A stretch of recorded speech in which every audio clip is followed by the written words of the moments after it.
In the summer of 1912, life in the small town of Villisca, Iowa, was calm and ordinary.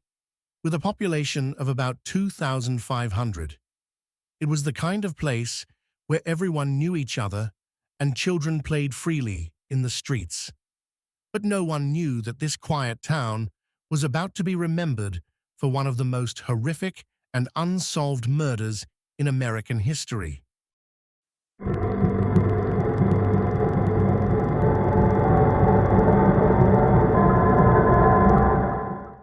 Andrew and Sarah Moore were a respected couple in town.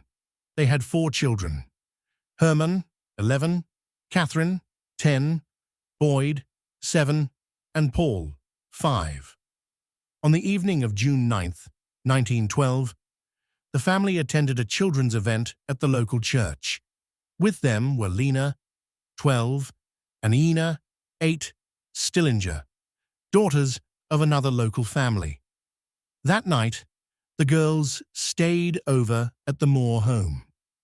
8 people in total went to sleep, never knowing it would be their last night alive.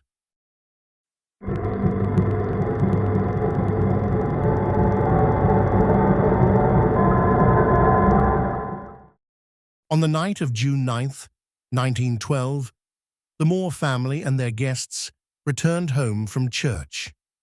The house looked as safe and peaceful as always. The children, exhausted from the day, soon fell asleep. But as the hours passed, someone, perhaps a stranger, perhaps someone they knew, quietly entered the Moore home. In his hand was a heavy axe. His first target was the upstairs bedroom. Andrew and Sarah Moore were struck down in their sleep. The killer then turned to the children's rooms. The small bodies never even had the chance to feel the pain before darkness claimed them.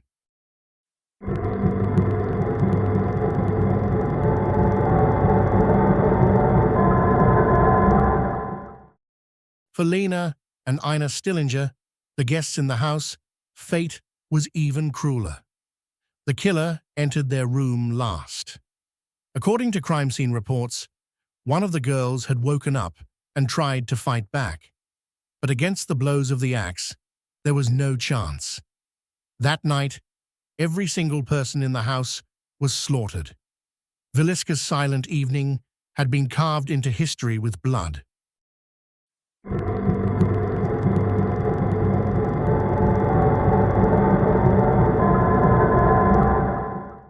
On the morning of June 10th, the neighbors grew suspicious when they saw no sign of life from the Moore family. The house was silent, curtains drawn. A family friend, Mary Peckham, knocked on the door but received no answer. Desperate, she called Andrew Moore's brother to help her enter. When the door was finally opened, the scene inside would forever change the fate of Villisca. It wasn't the living room, but the bedrooms that told the story. Blood, shattered bodies, and a home torn apart. The horrified neighbors screamed and fled the house. Villisca would never be the same again.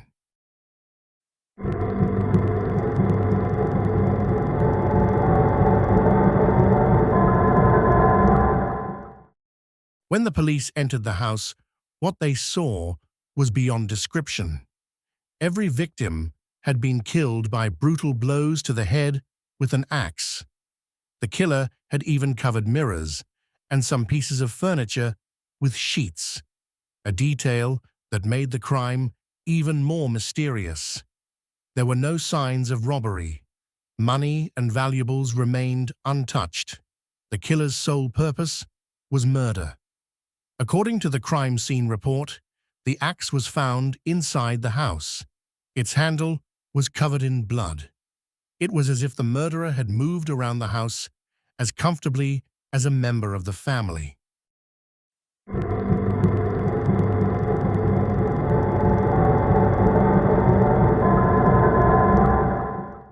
As the police investigated the house, disturbing details emerged.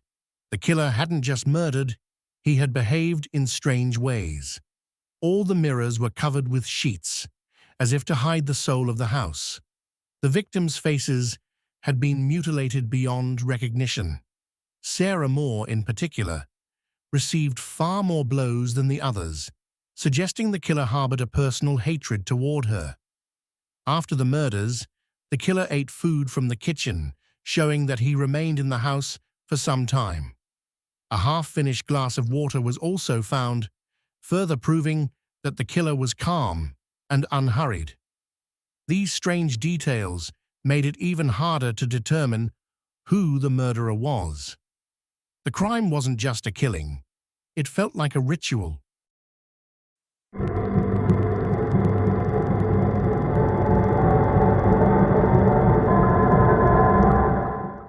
News of the murders spread quickly throughout the town. The people of Villisca could not believe their quiet and safe community had suddenly become the center of horror. Residents began avoiding the streets, and more families started locking their doors at night. At that time, in rural America, it was common for doors to remain unlocked. But for Villisca, this tragedy was a turning point. From then on, every night was filled with fear, and every door was locked tight. Even church sermons began to reference the murders. Children no longer played freely in the streets, and mothers feared leaving their homes.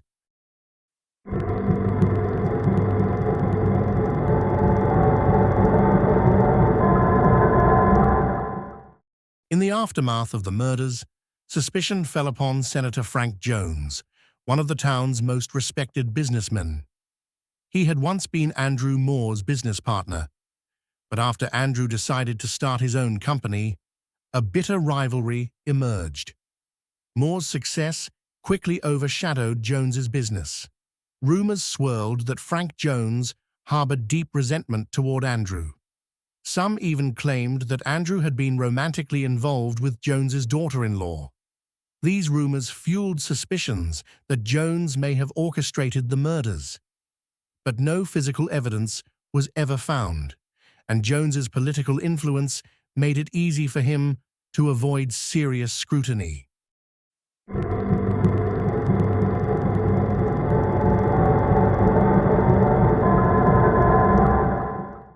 Another key suspect was Reverend George Kelly. On the night of the murders, Kelly had attended the same church event as the Moore family and had seen them there. In town, he was known for his odd personality, strange behavior, and unstable moods. What caught the police's attention was that Kelly left town shortly after the murders.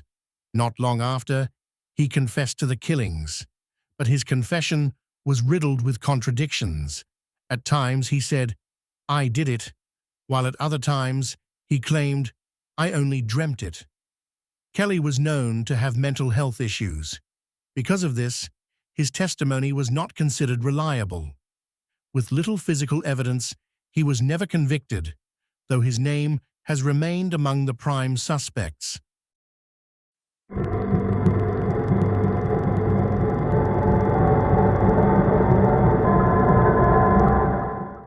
Among the suspects was Henry Moore, a relative of the Moore family.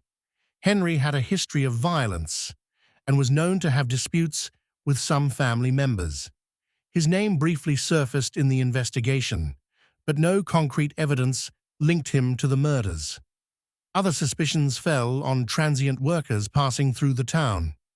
At the time, railroad laborers and farmhands often traveled from place to place, and several were reported to have been in Villisca the night of the murders.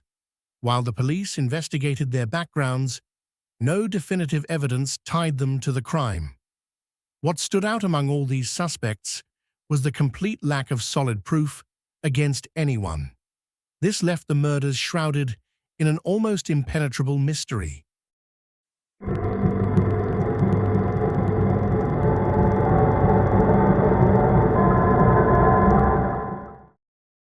The Villisca Axe Murders quickly made headlines across the United States. What happened in a small Iowa town became sensational material for newspapers nationwide. Some newspapers called it America's most horrifying family massacre.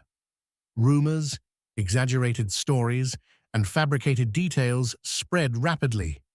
Reports suggested the killer was hiding in town, or that the crime had been committed by a satanic cult. The media frenzy complicated the investigation. Journalists flooded the crime scene, making it difficult to preserve evidence. Authorities struggled to balance the demands of a proper inquiry with the intense pressure from the public.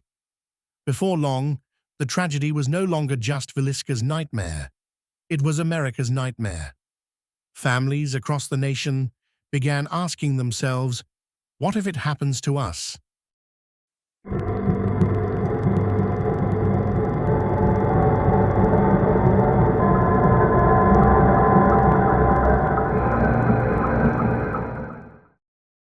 Despite weeks of investigation, the Villisca Axe murders remained unsolved. Police interrogated dozens of suspects, collected hundreds of leads, yet none of them led to a definitive conclusion. Over time, the case went cold, and the files were quietly shelved. For the townspeople, the most terrifying thought was that the killer might still be among them. Perhaps he walked the streets daily, blending in as an ordinary neighbor.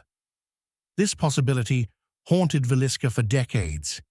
Each year, on the anniversary of the murders, the townsfolk remembered the tragedy, but justice was never served. Villisca became forever tied to one of America's most infamous unsolved murders.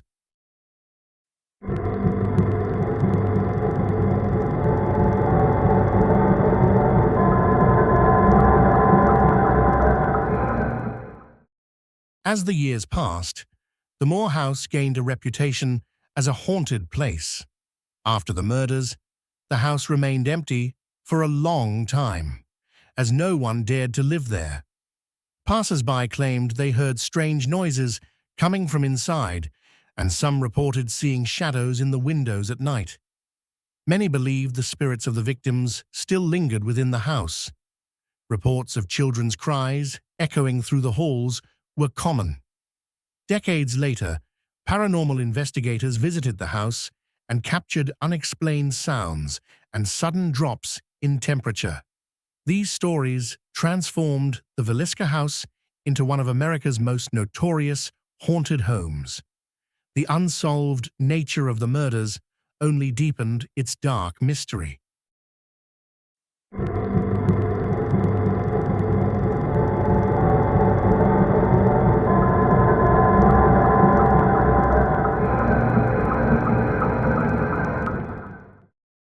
Today, the Moore residence is known as the Villisca Axe Murder House. It has been restored and opened to the public, becoming one of the most popular destinations for paranormal tours. Visitors can book overnight stays, and many claim to hear strange noises, see objects move on their own, or feel an invisible presence breathing down their necks. The Villisca murders were not just a family tragedy. They reshaped America's sense of safety, altered perceptions of small-town life, and became a chilling chapter in the nation's criminal history. The fact that the killer was never caught turned the case into an eternal mystery. And perhaps the most terrifying thought of all is this. After washing the blood from his axe, the killer may have simply walked away, living out his days without ever facing justice. He might have been a neighbor or a stranger, but the truth remains, justice was never served.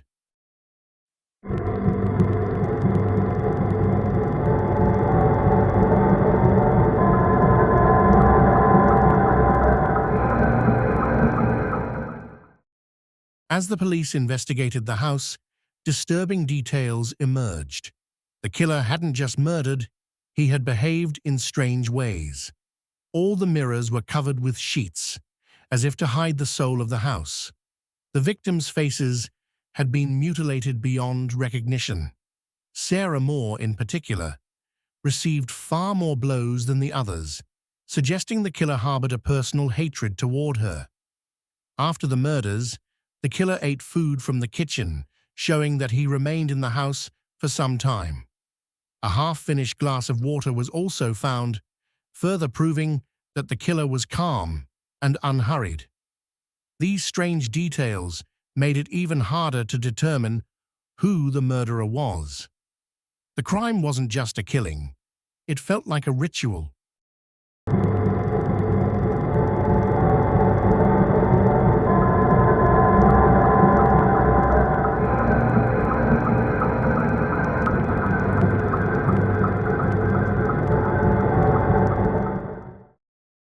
The Villisca Axe Murders.